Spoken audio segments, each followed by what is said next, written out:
Okay.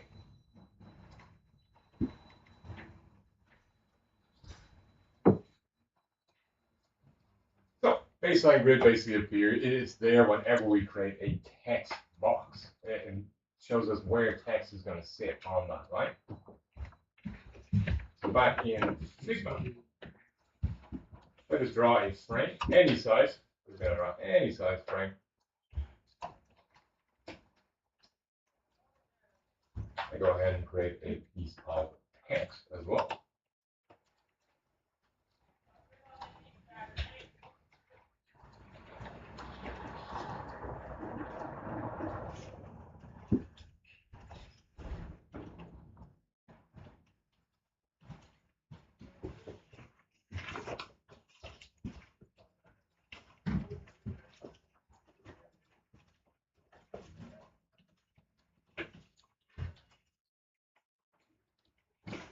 Now, in this example, page 4, you see this text, lorem ipsum. This is used just as placeholder text instead of just typing blah, blah, blah, blah, blah, because it gives us sentence structure like commas, capital letters, paragraphs, that kind of thing. So I'm going to go to a website that generates lorem ipsum and grab some from this text box. The website is lipsum.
So in Ipsum, it's going to go down and generate some lorem ipsum.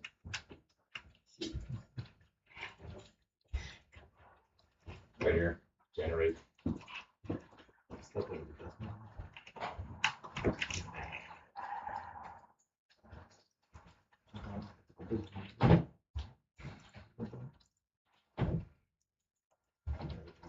And we always get the same stuff. Load of Ipsum, load of System, conflict or Ipsum. So I'm just going to take 2 paragraphs of this, copy, and bring into Figma.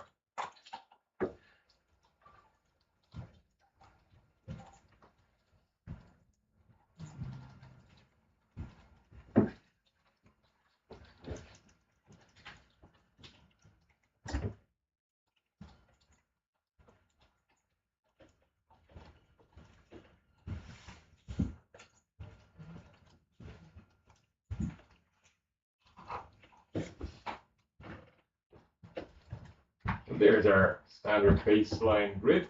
We can modify and affect that in our properties panel.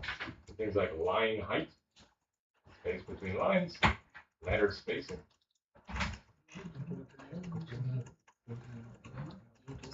Roll up. You can increase that by percentage.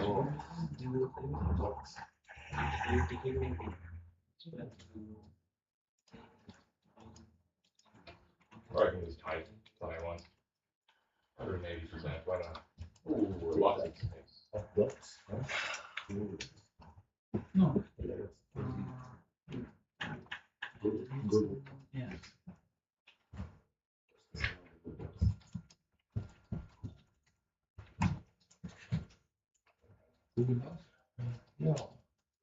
Extra controls for the typography are found in the type settings.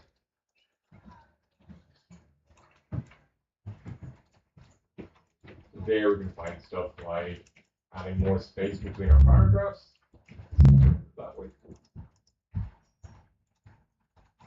Changing the case, we just change it all to uppercase if we want. Lowercase, capital in every letter, or back to right.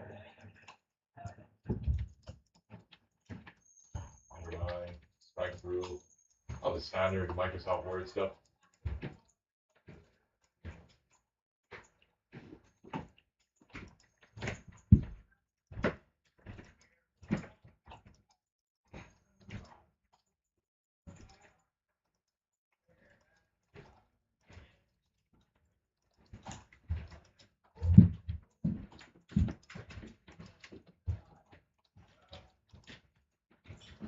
There where you see a little arrow, click on it, you can see more information. There.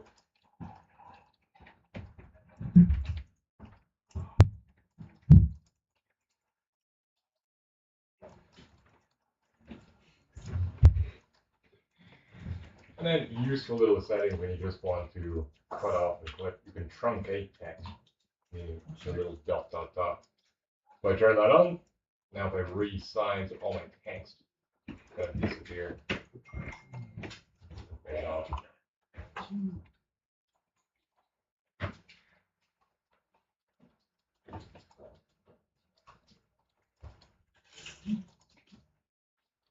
Yep, all in these settings right here.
And by highlighting text, you can apply rules to only the highlighted text. So make some blue text here.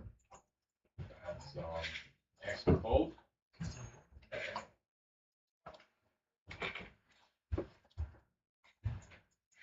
You can have different sizes in there as well.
Next grid, our column grid, one of the earliest grids ever created.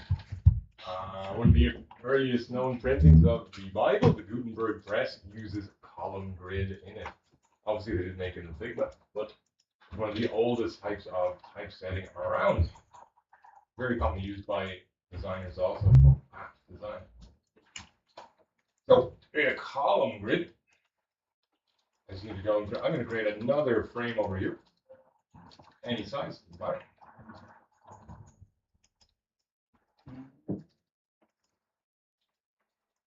And to add a layout grid to a frame, we just need to go down bottom here, and you'll see a layout guide.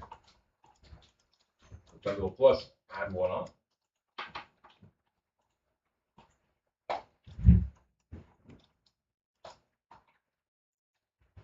By default, we get a standard 10 by 10 grid.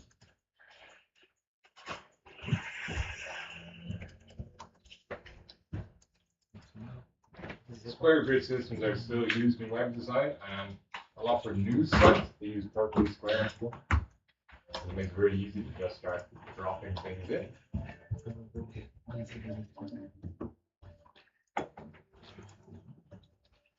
I can start lining up objects, adding rectangles. Duplicate the rectangle.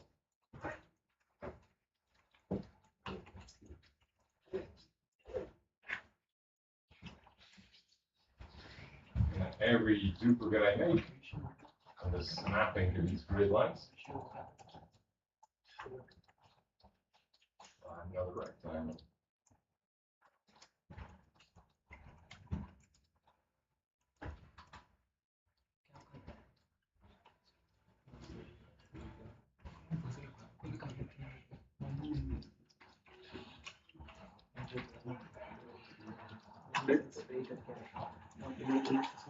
Keep working my way around, adding more.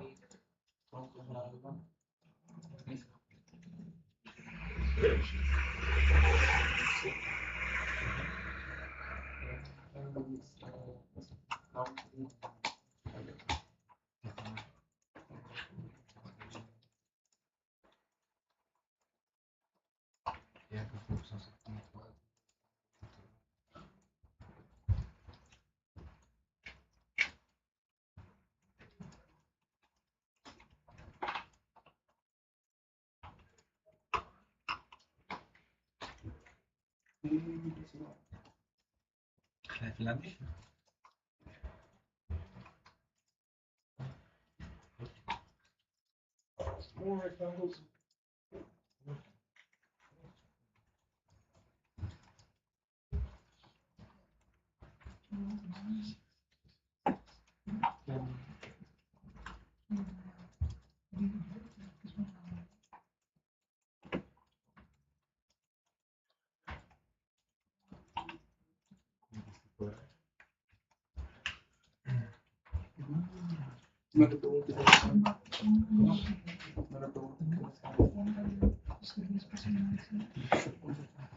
All I'm doing is holding Alt and dragging to duplicate, and then lining up these grids.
So the whole thing, it only really becomes obvious what's happening when you hide your grid or remove your grid.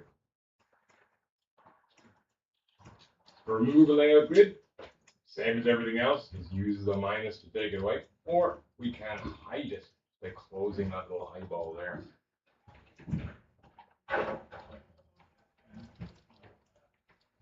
Hide it, then you can see it, the clean, empty space. The fact that there is a consistent 10 pixels between everything makes it look like they belong together more.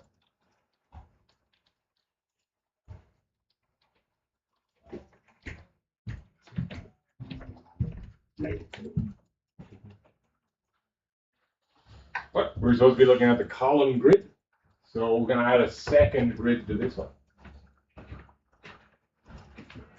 By clicking the plus right here, I'm going to add another layout grid.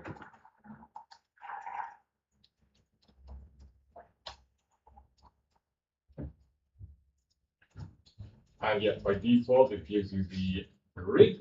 We're just going to click on this little arrow here and switch to column.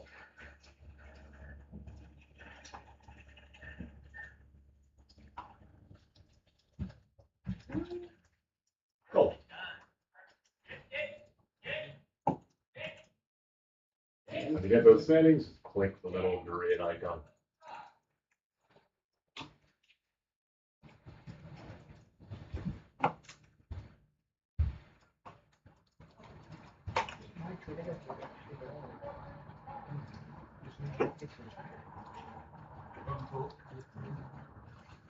Visual noise with the grid and the columns fighting each other. Let's close the eyeball on the grid.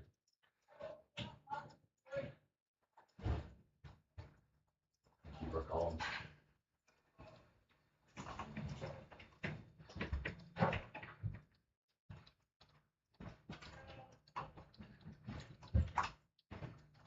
So the number of columns are dependent on what we need to do, how much we want to divide our space. There's a standard as well for web design. Really, standards only exist when you start out. As you get through your projects, you'll need all sorts of different grid layouts. Sometimes you just want to split the screen in half so you get two. You can figure out what's on the left, what's on the right. And the fact that this is set to stretch means that no matter what the size you're working with, two, you'll always be able to find that middle. Cool. Let's keep it at the default 5. And I'm going to increase the opacity there.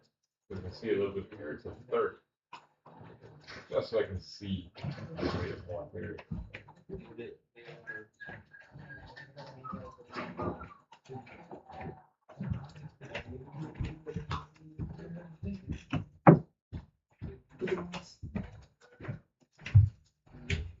Margins.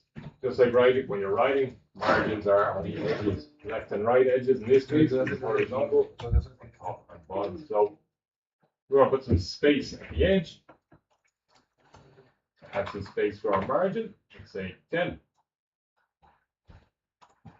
And let's ensure we don't design anything all the way to the edge.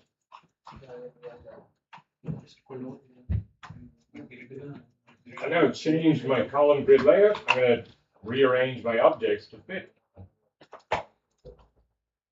Grab a couple of these.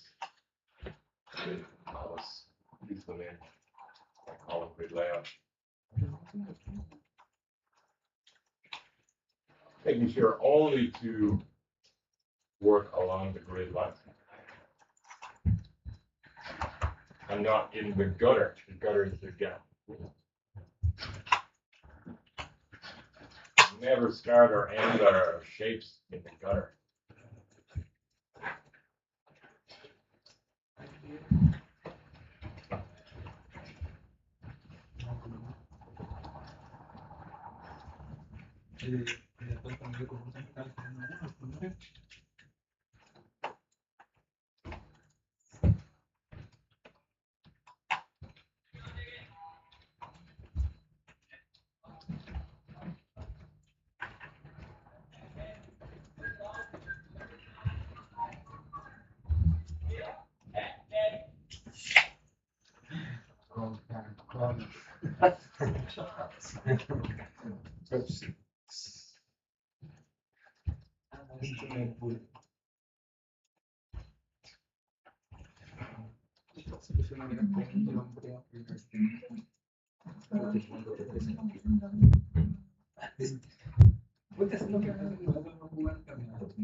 So when you're working with columns, you don't always have to fit everything inside one column.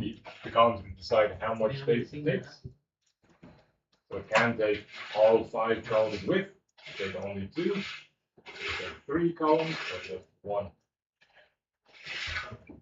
What you do have is just a consistent way of sizing things on your page. So if I go ahead and hide my layout grid, which is not visible here at the moment because I have a shape selected. And the layout guides work on frames.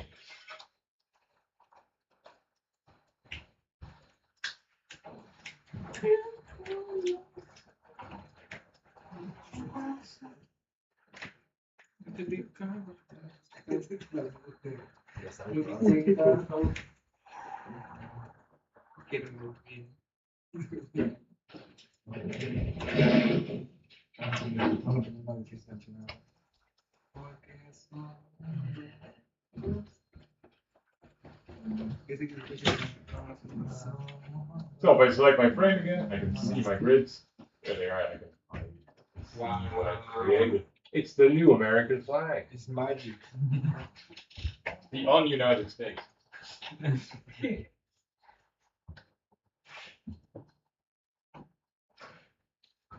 Okay, so I mentioned a responsive layout earlier. If I just duplicate my whole frame, I'm going to copy this whole frame over.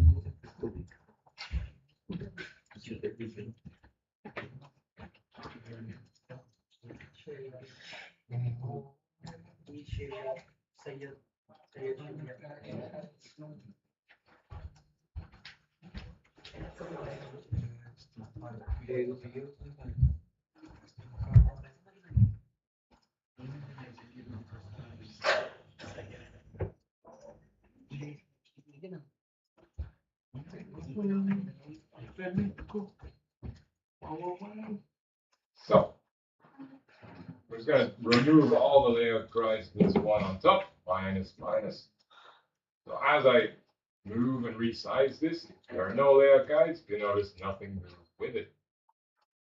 With this one below, I do have layout guides, layout grids attached. As I expand and move, things move with my columns. So it's attempting to keep that same layout. As we switch from mobile screens to Android screens, or iPad or Galaxy Tab screens to other side screens, the goal is that the things will remain consistent and move around. We obviously haven't set up any rules apart from the grid or constraints. So no grids, nothing moves, nothing responds. With layout grids and guides, things are shifting along with it. And if we had something we wanted to scale with the page, we could set up a constraint to do that.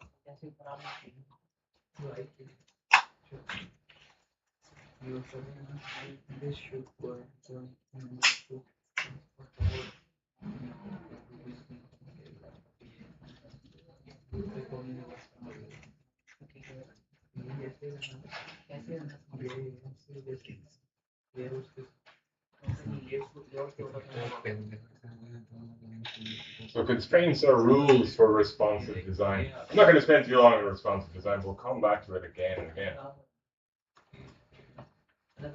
But responsive rules are set up in constraints. Right now, I just want this one thing to scale as we grow and shrink our screen. If I open the constraints, you can see right now it's bound to the left on the top, meaning it's anchored to the top and the left.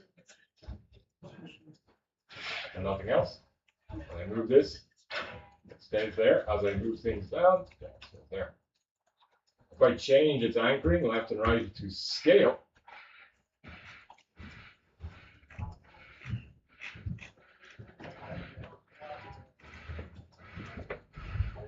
again, just this one rectangle, nothing else. In my constraints. Now as I move, it's going to scale with it.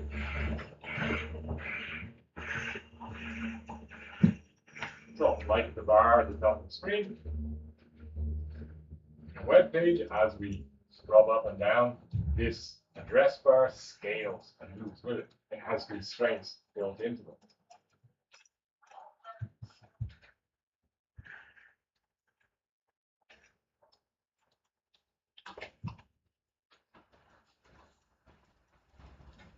Okay, I'm going to.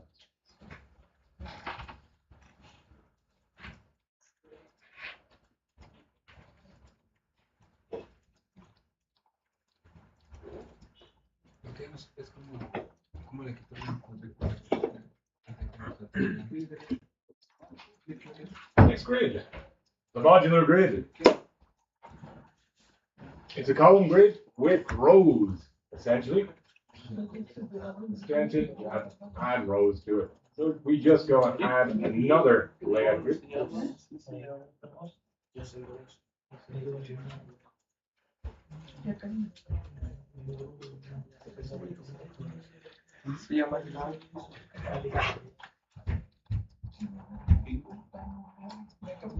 So we have columns, we're going to add rows to this one.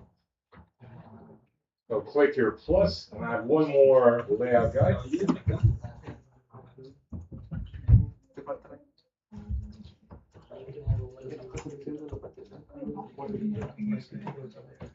And this time change its type to rows.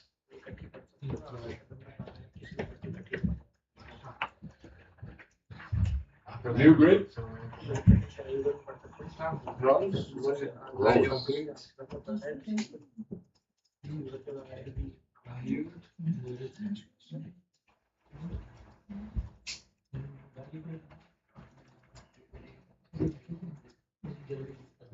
I don't have this material. Station layout. They have layout. Ah, you have the frame selected, yeah? So you won't see it if you have an object selected. You just see. If you select the frame, you should see layout guide.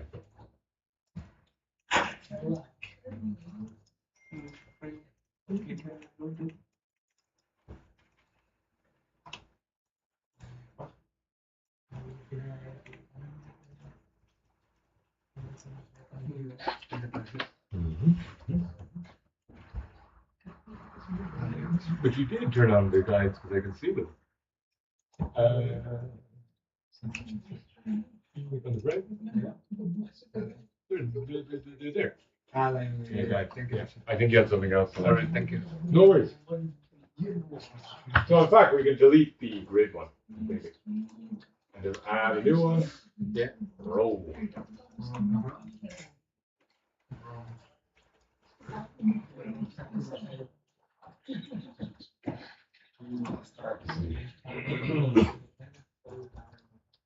Give a bit more space here. See what I'm doing?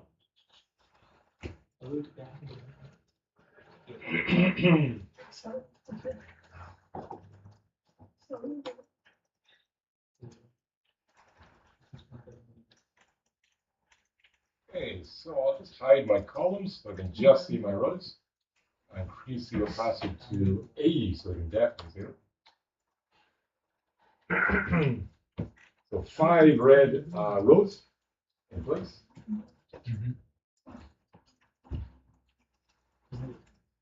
We'll keep it at 5. We'll leave no margin. We will change the gutter to 10.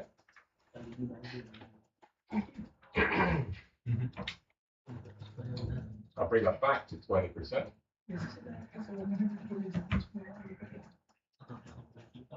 And now, in order to conform my layout to the new standard, I need to look at what I have and just start lining it up to the rows. Lines and making sure never to line up to the gutter. Always line up to the grid itself.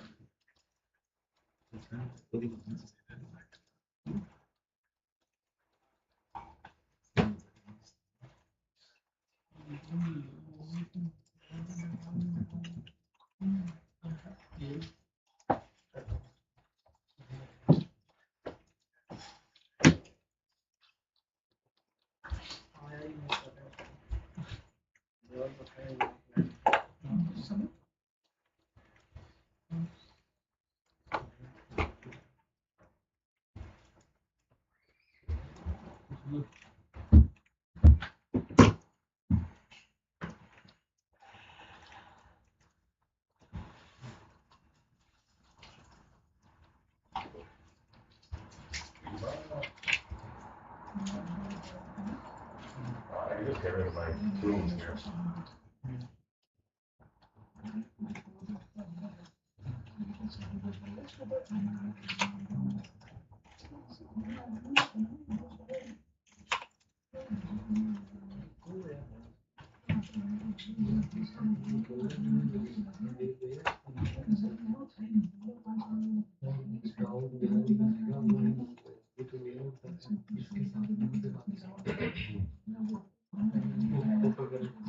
If you get rid of your UI, Control plus backslash. Be helpful if you're tired of looking at all the numbers.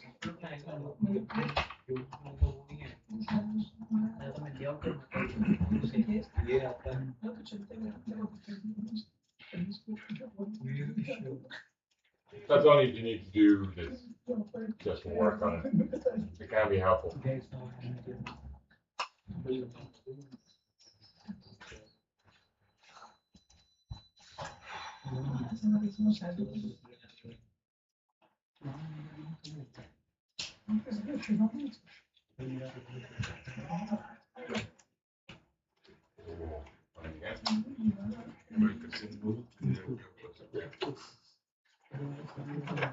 So adjust the rows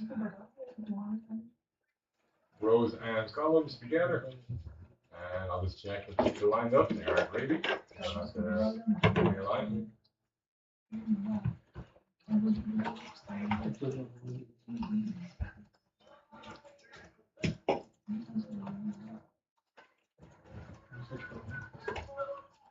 Goal is just consistent.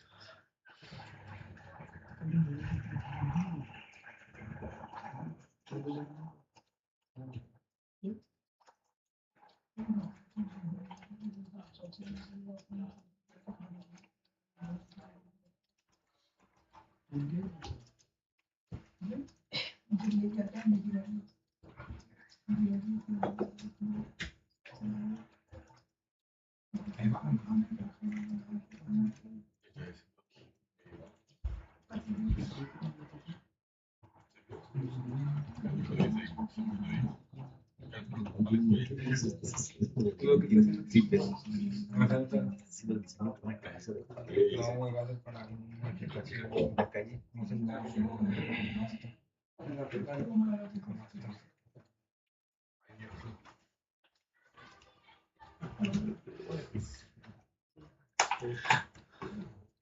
Ya sé cómo te lo metes.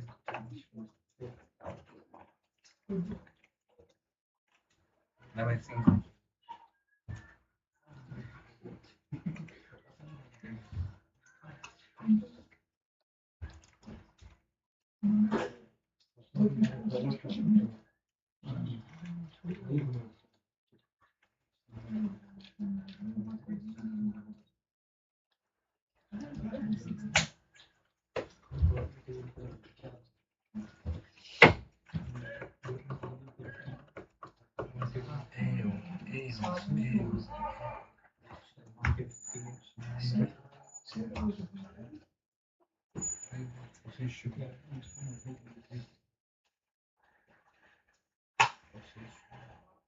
I've just gone and selected everything to give it the vertical scaling. So I rescale this a little bit.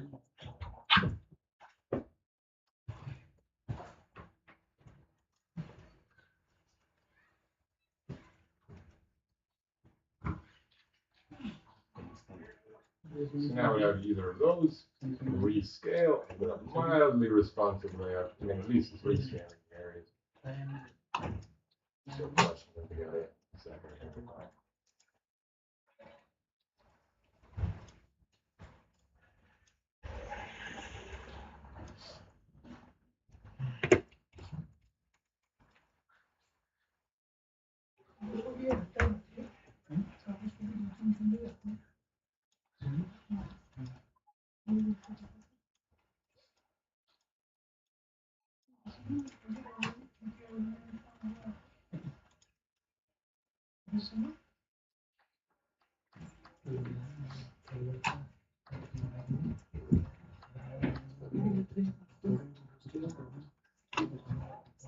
Patricia, yo después. Patricia de aquí. Cuando estaban chicos pensando Sí, pues, sí, ya casi es. qué bueno por recordarme, porque no puedo. ¿Qué pasa? Que se los tire Patricia. Recordarme, güey. Una vinita. De que sí, güey. Me considero que no sé qué es cosa, ¿no? Voy a hacer la perlita.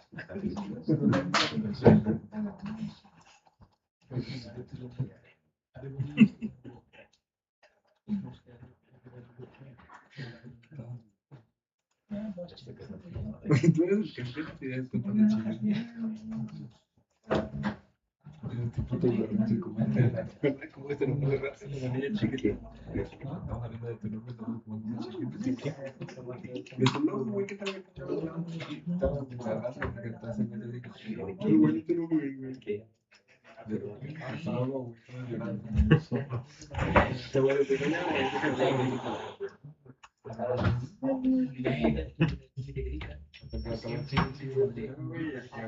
And finally, when you have some kind of working layout, you can start using these spaces to place images in where you need to go. You're trying to prototype something, and just copy the image and paste it into these spaces. So we are prototyping the spaces with the shape tool. We're wireframing essentially. And we can work through and add details where we need it. Like obviously not everything's going to be an image, but for this example, we're just kind of grabbing some imagery. wow. Wow. It's magic. It is magic. Copy image. And start pasting things in place.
All right.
And because I resized everything out of whack, back through.